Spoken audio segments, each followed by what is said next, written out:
first media brief that the cause of death was hitting, that he hit his head on the wall, Albert. And you've just clarified that that was wrong information given to you by the primary report by an officer. Who was this officer who gave you this false information that you then issued in your first media briefing that, that misled the country as of the cause of death? That is what I want to know. And the reason I ask this is because if someone saw and alleged that he had repeatedly hit his head on the walls. Senator Tobiko.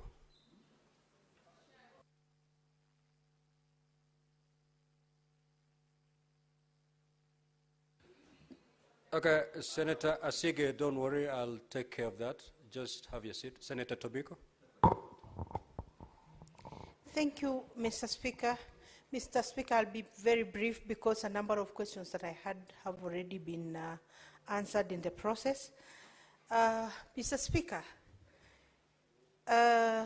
because the DCI said the crime was perpetrated in Nairobi, that's why the suspect was brought to Nairobi. Yet cybercrime, social media, including X-Space, is not necessarily domiciled in Nairobi. It is still baffles, Mr. Speaker, why the suspect was brought to Nairobi. But now that that happened, and he seems to have paid for his crime through his life,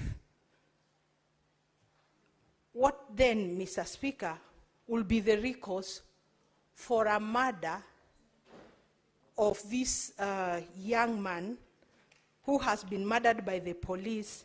What will then be, the recourse for the family and for Kenyans in general, Mr. Speaker? Because there seems to be a crime on top of another crime, Mr. Speaker. Mr. Speaker, I had also wanted, but the lady from IPOA has responded, I had wanted to know whether the interdicted officers have recorded their statements and what is the account of the account of the deceased since he was brought to the station. What was his situation when he was brought to the station? But she said those statements were being taken today in the afternoon. So maybe that will then, we will get to know later on. Mr. Speaker, I wanted to know whether the officers at the station, that is the report office, the cell sentry, record at the OB, if they clearly stated the status or the health situation of the deceased before he was booked in. Mr. Speaker, it is also of interest to this House to know how many hours it took to pick Mr. Ojwang from his home to, what was the name of that police station? The first police station? Mawega. And then from Mawega to Nairobi.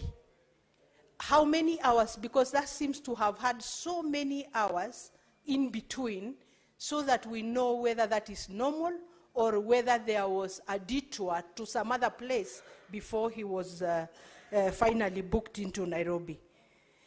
And then, Mr. Speaker, I also wanted to know the normal situation. Do police arrest to investigate, or they investigate, forward the case to ODPP, then the DPP recommends the arrests? What is the normal situation, Mr. Speaker? Senator Muma. Senator Muma.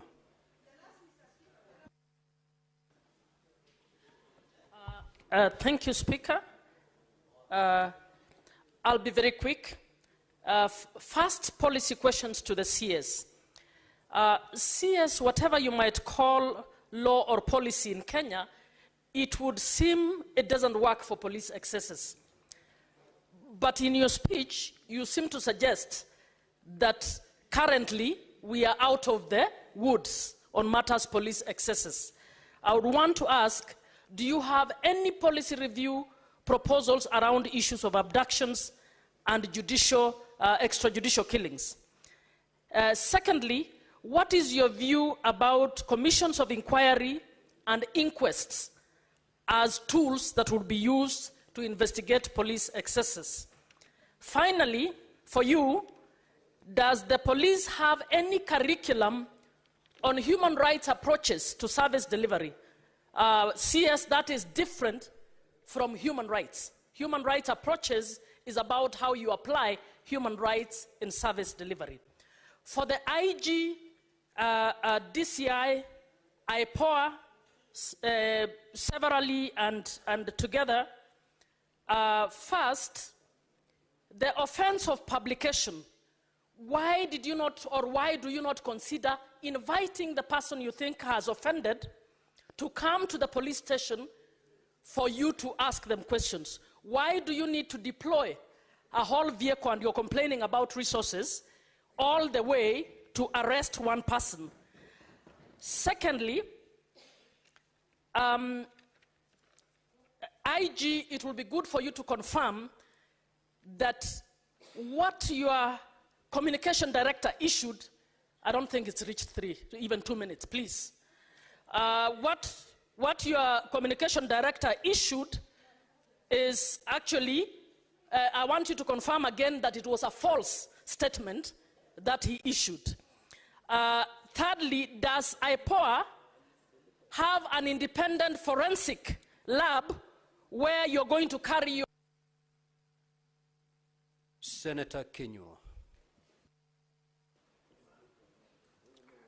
Asanti, Bwana Speaker. Swali langu ni kwa DIG Kanja. Ninauliza ya kwamba kwa sababu walipomfikisha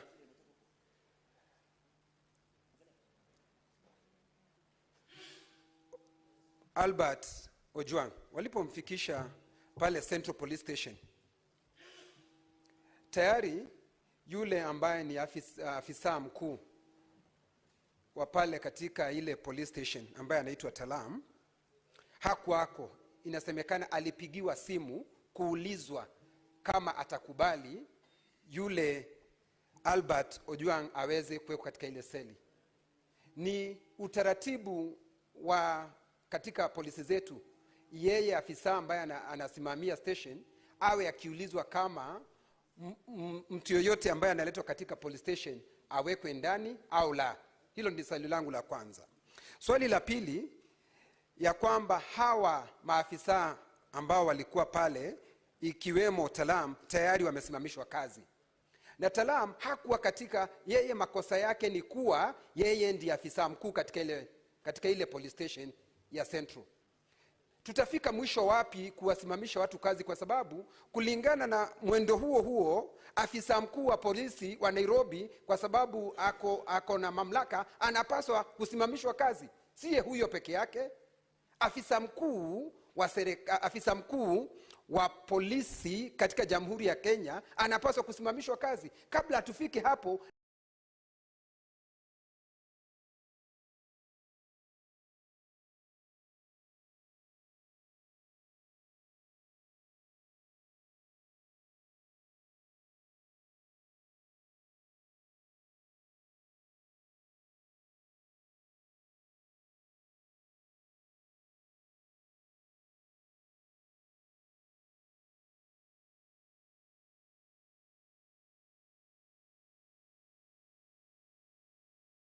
Nivea Men Black and White Dew.